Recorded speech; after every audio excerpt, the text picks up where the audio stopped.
Здравствуйте, в эфире новости спорта, в студии Сарглана Захарова.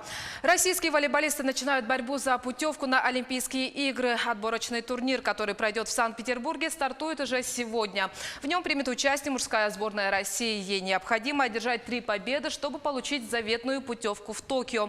Конкуренцию россиянам составят сборные Мексики, Кубы и Ирана. Напомню, что ранее путевку на игры 2020 уже получила женская сборная команда России по волейболу. «Спартак» увеличил свои шансы на выход в плей-офф Лиги Европы. Первый матч 3-го квалификационного раунда против швейцарского «Туна» завершился со счетом 3-2 в пользу российской команды. Встреча прошла на домашнем поле проигравших. В составе «Спартака» гол забил Эсекиэль Панце и дубль оформил Зелимхан Бакаев. У швейцарского клуба отличились Ниас Хефти, и под занавес гол в ворота красно-белых отправил Симона Раб.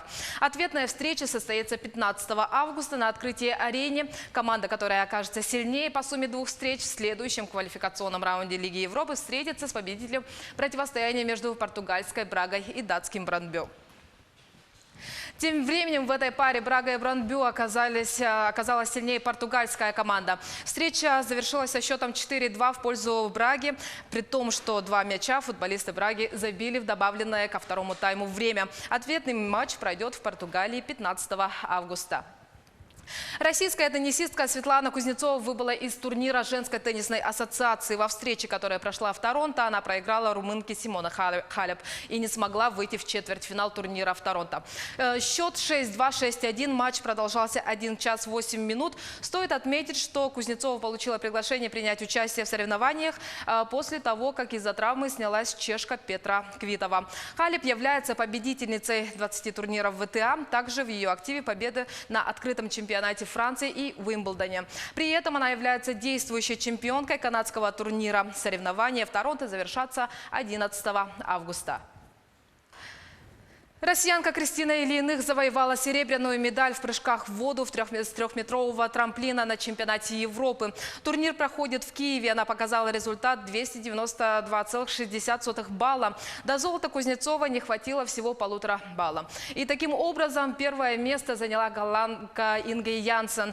Третьей стала немка Тина Пунцель. Чемпионат Европы в Киеве завершится 11 августа. Юниорская сборная России по хоккею сыграет с финнами в 1/2 финала Кубка Глинки Грецки.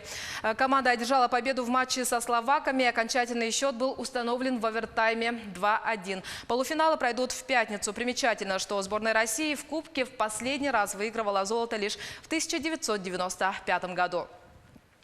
Дата схватки между Арияном Тютриным и Зауром Угуевым будет определена 12 августа. Об этом сообщает «Спорт Якутии» со ссылкой на пресс-службу Федерации спортивной борьбы Республики.